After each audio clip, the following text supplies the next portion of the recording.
Okay, everyone, and welcome back. Hello everyone, DarkSyner here. If you have Monica and she's not sentient, why does she always hint at all the Saori deaths? Why does she see them coming? I will. So throughout the mod, obviously, you already mentioned she's not sentient. So for me, I just wanted to prod you into a certain way of thinking. Is she sentient? Is she not? Because later on in the mod, they're gonna do something really horrible. So I kind of wanted to You wanted to sort of make that suggest the justifiable. sentience without admitting to it. Yeah. Okay, I get that. Like right here, we're about to hit the second death, and she says, best to make sure this doesn't fall flat on its face. When I saw this, it didn't register, obviously. And then the minute you hear Saori's neck crack, like, I'm sitting there going, oh my god, she saw it coming. And that's actually not, in fact, the case. So that is fascinating to me.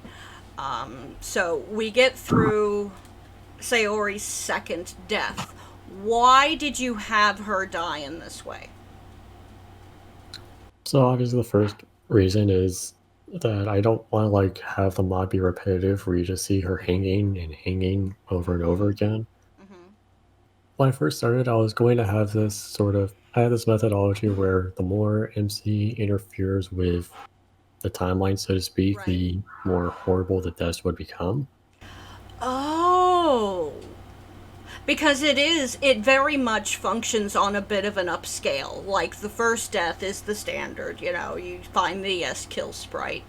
And then the second one, she snaps her neck, which is a little bit more, kind of dramatic, I guess. And then, of course, the next death, she snaps her neck again, but it's in front of an entire school of students. So it does kind of escalate, and I didn't put those two together. That and this, the first Sayori death sort of functions as a slap in the face, so to speak, as Right. to suggest this isn't going to be your average save the Dokis mod. All right, so this is that conversation with Sayori. Yeah, he says this is really starting to fuck with me. MC is really starting to struggle with everything that's going on here. A another bit of praising. I really appreciate the rate at which MC started to go nuts. I feel like your pacing there was spot on. So I really like that. The next topic that we're going to be hitting is the doctor visits. Right here we have the first trip to the doctor. Well, just what were you thinking in writing this first doctor scene? Obviously, MC can't save Sayori just by saying, I love you or you're my dearest friend, and you can't save her by getting her help indirectly. So obviously, the solution would be go take her to a doctor and get her professional help. Right. Now, the doctor's visits escalate throughout the mod, and since we're talking about this now, we can kind of go into more detail. But before we do, I actually want to draw attention to the notebook, the notes that MC begins to take. Why did you have him do this? There's two reasons. It's again, the notebook was sort of a half-baked idea I had, but the two reasons behind the notebook was one, so MC could keep track of all the timelines and everything he tried to do and document all of her deaths. The second reason is that in Stoic practice, keeping a notebook or a journal is sort of a Right. practice that's encouraged. Mm-hmm. Absolutely. And that was the first thought that hit my head is if he's studying Stoicism and if the mod is focusing on Stoicism, you're going to want to include one of Stoicism's biggest practices, which is in fact keeping a notebook, because the only way for an individual seeking to better manage their emotional state is to keep track of it. And this isn't just Stoicism, this is psychology in general. Anyone who has attended a therapist or a psychologist or counseling sessions, one of the biggest things that they push is keeping that journal, because it helps you not only acknowledge what you're feeling, but work to better understand it. So, on to each of the doctor's visits and the escalation there. The pathing that you took is, you have the first one, you don't even get into the office. You take her there, she gets seen, she gets some prescriptions, and you leave. The following one, you introduce group therapy, which that goes really well. I guess walk us through the escalation and your decisions behind that. Oh, I do not have a good answer for that one. Again, I think too much about things, so that's one of the reasons why I wanted to do this with you, because I wanted to see if it is exactly as complicated as I was thinking it was. Okay, so it was just natural course of the mod. Oh, this is huge. This is one of my first criticisms, so I hope you're ready, Sinner. I'm ready. Antidepressants don't work like that. Yeah, I had a friend who was taking antidepressants, and she told me it took her about 6 weeks to start feeling That's about right. Yeah. So why but it just help? My best answer is because plot. That isn't a very good answer.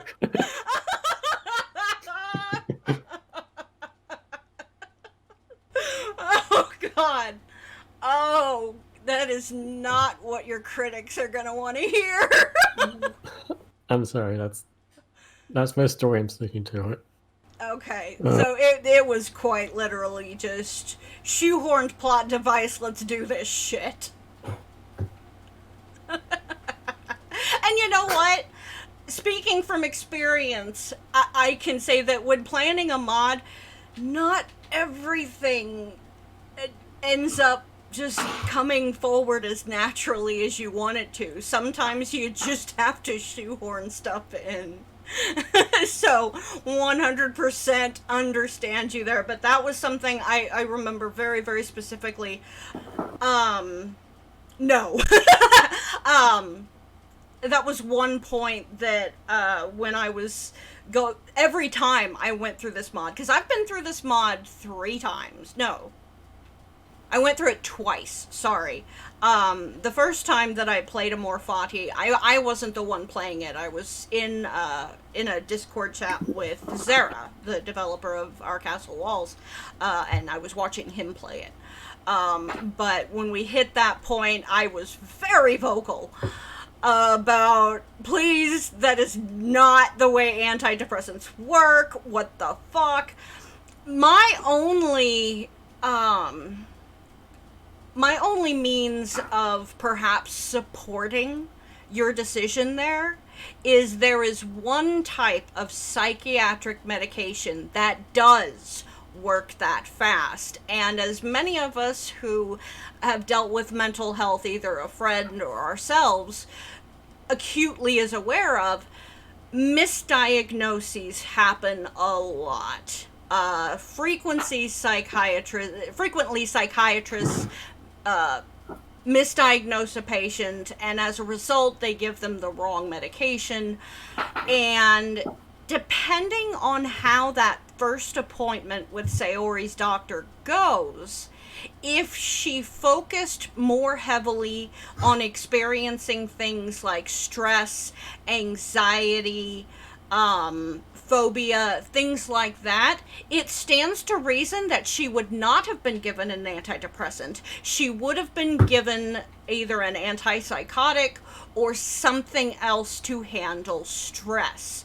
And medications like benzodiazepines, such as Xanax, those will work in a matter of minutes. So, if the psychiatrist had made a wrong call there and given her one of those types of medications, actually, now that I'm thinking about it, there's a lot of things that would be explained by that. If he gives her a benzodiazepine, benzodiazepines are depressants, they slow you down. That's why they are given for stress, phobia, and anxiety conditions, because they calm the mind, they slow it down, and as a result, if you give Xanax or another benzodiazepine to a depressed person, not only do you run the risk of worsening their depression, but you run the risk of them experiencing one of benzodiazepine's most common side effects, and that is erratic mood. So that actually further explains. Now, I realize that there's a solid possibility that none of this was in your head at the time, but it does explain a lot of the changes that happen to Sayori as the mod continues. Am I just bullshitting, or was there something to that? I mean, I have never taken any medication or Did you do anything any, like like, study, like, did you look into different psychiatric medications for the mod? a little bit when I was like when I was writing it, like when I was writing a draft. One of the first drafts I had written, I was sort of looking up one of the side effects for taking more medicine than you should be taking, Right.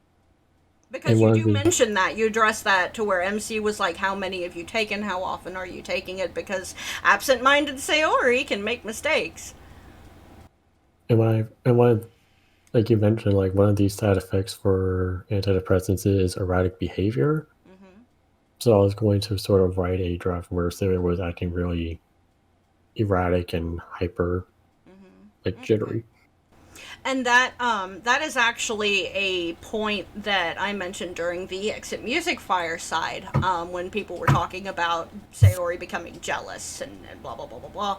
I mentioned medication as a possible cause for that.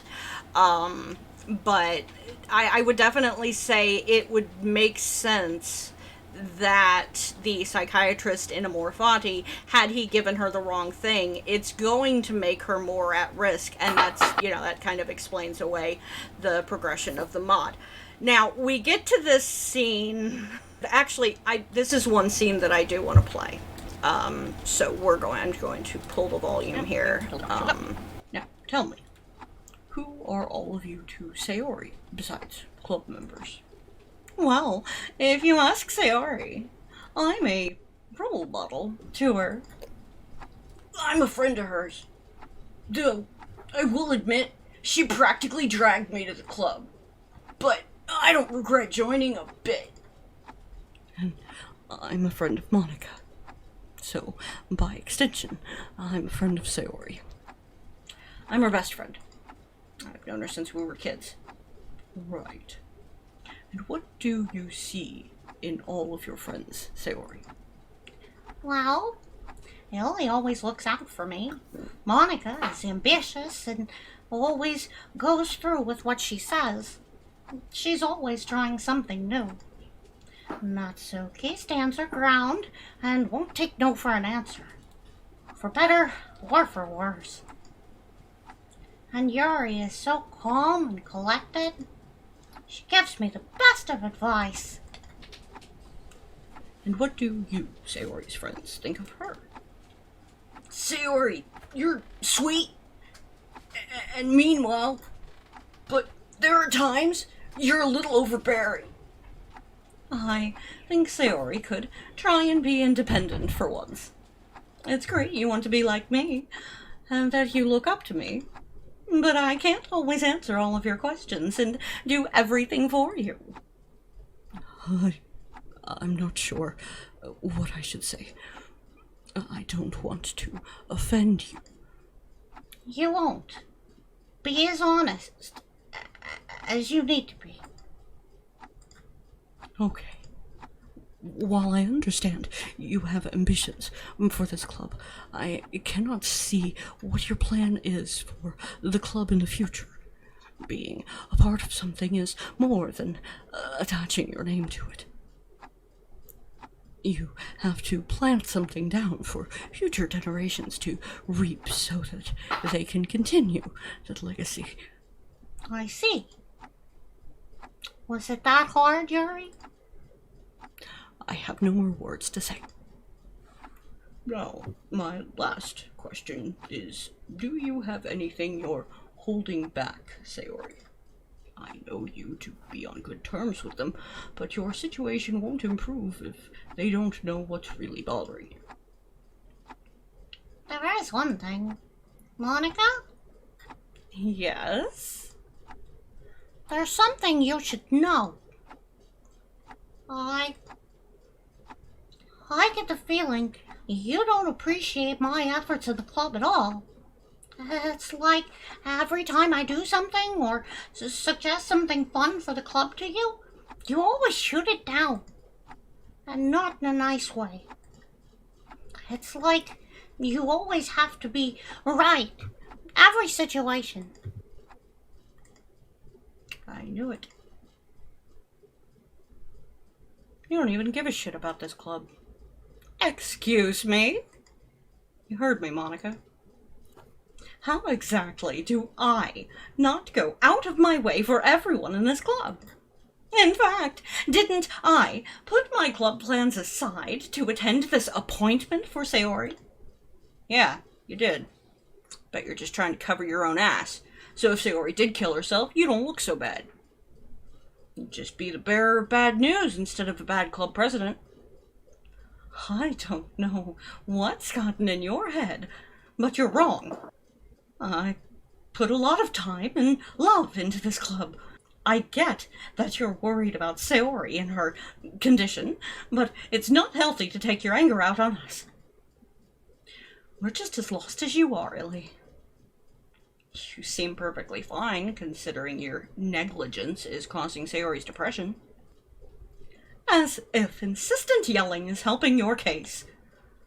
Illy, will you please drop this? Why should I? Like I said, we wouldn't be here if it wasn't for you. Illy. Depression isn't that clear-cut. You can't solely put the blame on me, or on any one thing. You're being unreasonable.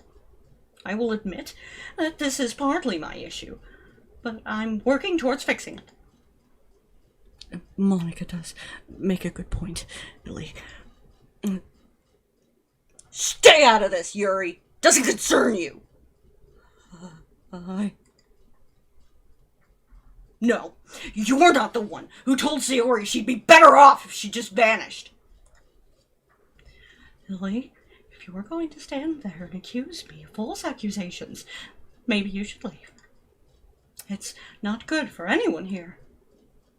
Excuse me, but, who walked Sayori over to the doctor's?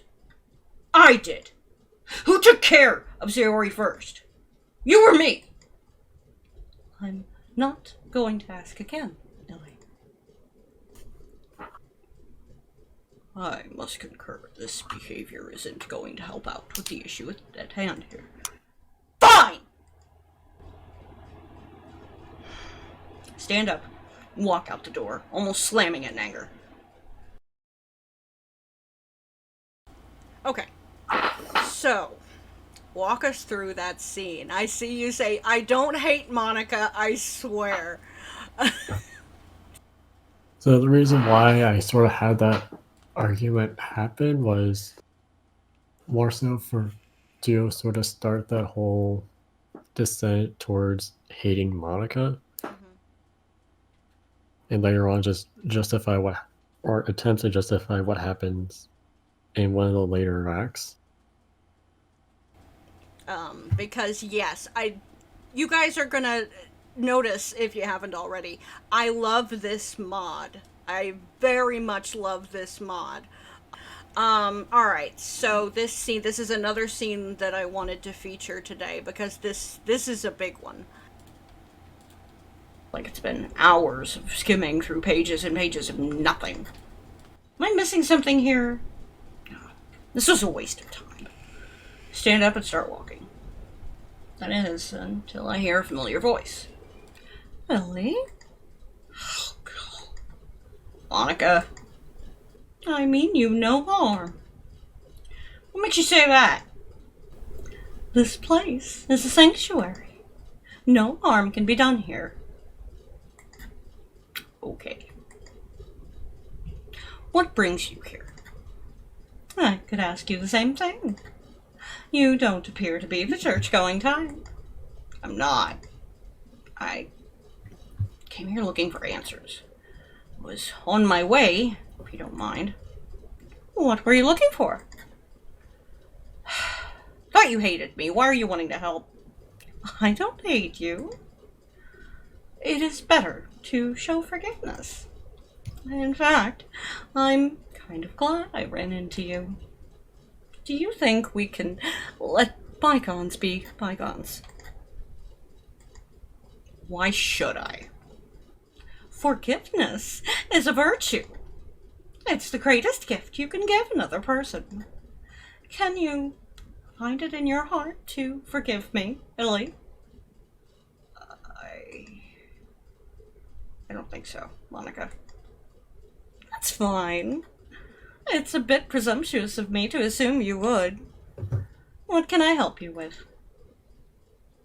Is there anything God can tell me about fate? Certainly. Jeremiah 29:11. For I know the plans I have for you, plans to prosper you and not to harm you, plans to give you a hope and a future. How is my situation doing me no harm? I'm losing my fucking mind here. I'm still lost. How so? How does suffering equate to prospering?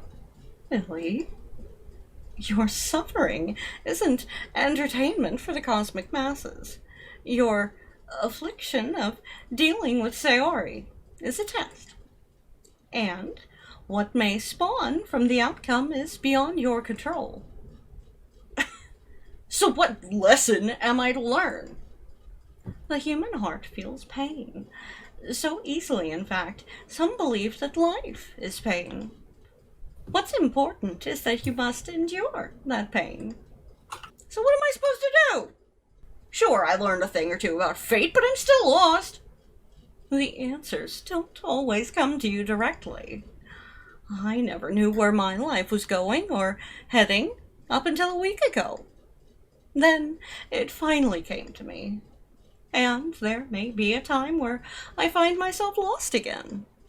It's only normal for the human animal to ponder what their meaning is. So what if my meaning isn't to save Sayori? Then that is your written fate. I see. Tell me something, Ellie. If God could grant you any one wish, what would you ask for? I mean, knowledge wouldn't be so bad. And what are you going to do with all the knowledge you've gained? I don't know. Knowledge is useless without wisdom. You may know a library's worth of stuff, but it's all useless if you don't know what to do with it. And there you go again, Monica. Why do you have this need to always be right? You can't just ask me a question like that and criticize my own choices.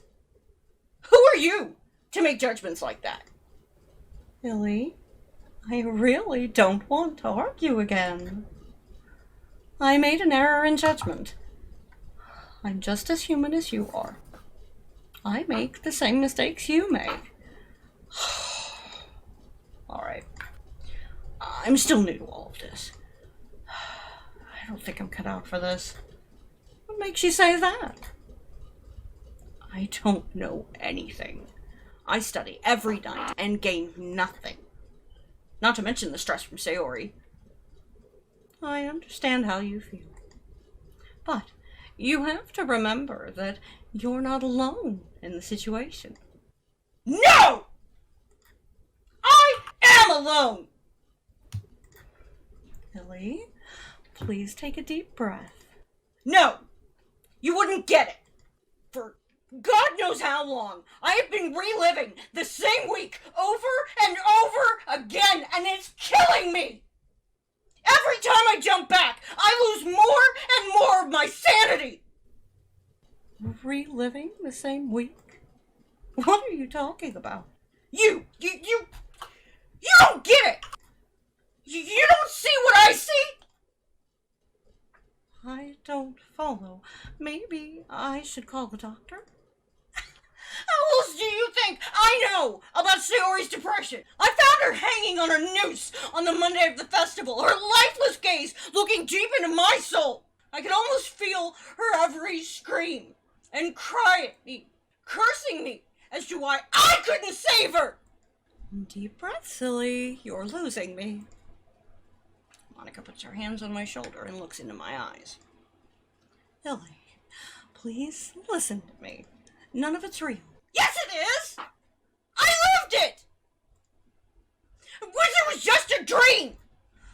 Take a deep breath for me, Ellie. What's your favorite color? What does that have to do with anything? Just answer it. Orange! Why is that your favorite color? It reminds me of the sunrise. Happy now? What about the sunrise makes you happy? It reminds me that there's always a new exciting day. I feel calmer now. Now, how about we take you to a doctor? Give me a day or two. Maybe all I really need is a break. So there is a lot to unpack there. Tell us about this scene. Okay, so I guess the first major thing I could talk about is the part where Monica asks you if you could ask God for any one thing, what would it be? For me, that was based off a real life conversation I had with a friend. I had given the exact same answer. Like, yeah, I picked knowledge. Nobody got criticized for it. Plus, I kind of feel like it sort of be fitting that, like, if MC was to ask for anything, it would just be, well, how the hell do I save Sayori? So, I guess knowledge would be a good option. Right.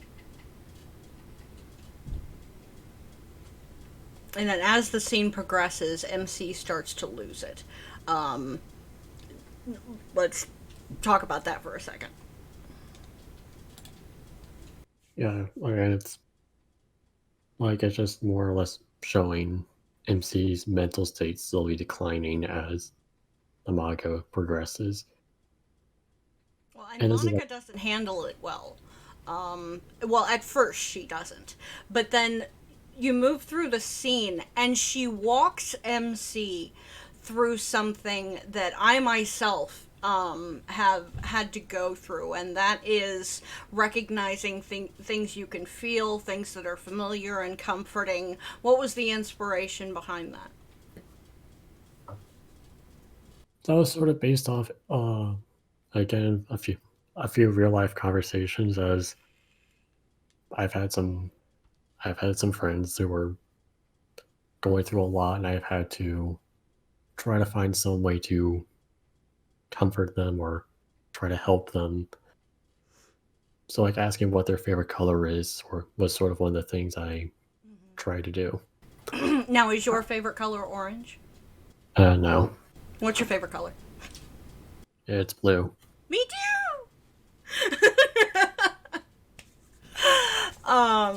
Yeah, no, like that scene, and I noticed people in chat, oh my gosh, you guys are killing me. thoroughly enjoyed voicing that scene. That was so much fun. Not quite as much fun as the one that happens later, but that was so much fun, and I enjoyed that so thoroughly. Next, this scene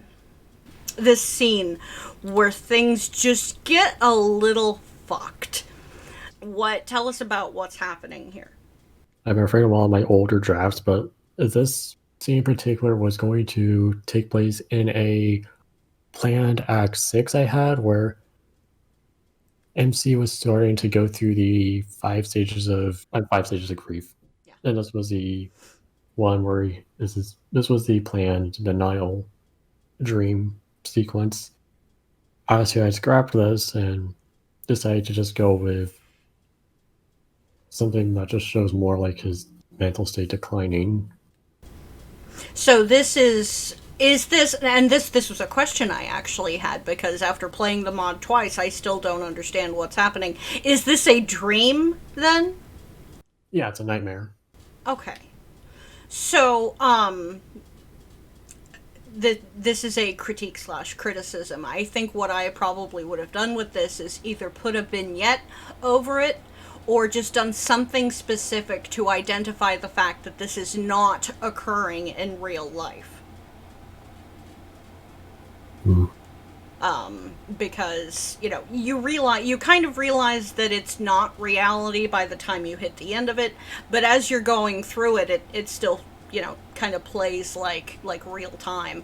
But yeah, I mean, this is a very obvious demonstration of the fact that MC's not okay. But just coming to understand the fact that this was definitely a dream sequence, and because this mod, a lot of creepy shit happens, but it's not supernatural. It is just, it doesn't rely on like glitching and distorting like the base game does.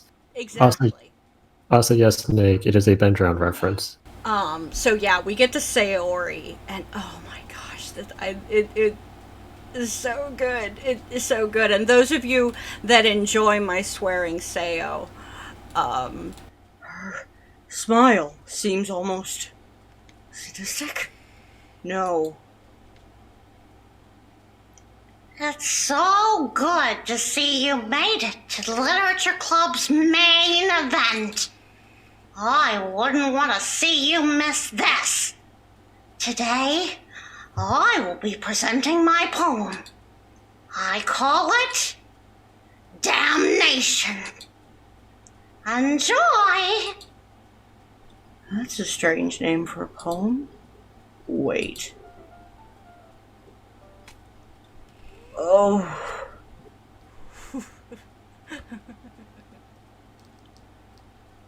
So my reaction there was rather, that sound that I made was not scripted. That was quite literally me reacting to that. Why did you go for the Yuri death there? Older idea I had, I wanted one of Sayori's deaths to be where Sayori would stab herself during the festival. Sort of as like a presentation for the poem. Mm-hmm. Right on. Because it caught me off guard. How difficult was that to do? Because, obviously those were Sayori's tits, not Yuri's, so it's not like you just replaced the sprite. I mean, I sort of did replace the sprites and copy and paste some code and make a few adjustments. So again, obviously I had planned this mod to be much longer, and it was going to progress to where MC says, okay, professional help isn't going to help you, so I'm just going to take you to a psych ward to get you to help. That, sure. Now, this I had mentioned to you as it would be one of my criticisms.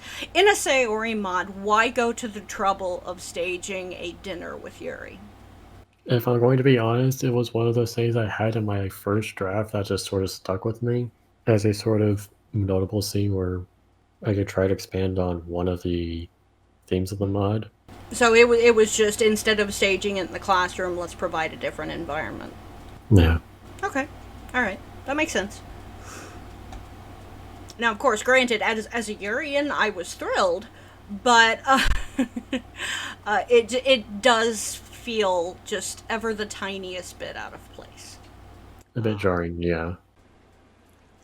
Don't forget to like, follow, subscribe, and ring those bells. That's all I have for today. Thanks for listening. Bye-bye, everyone.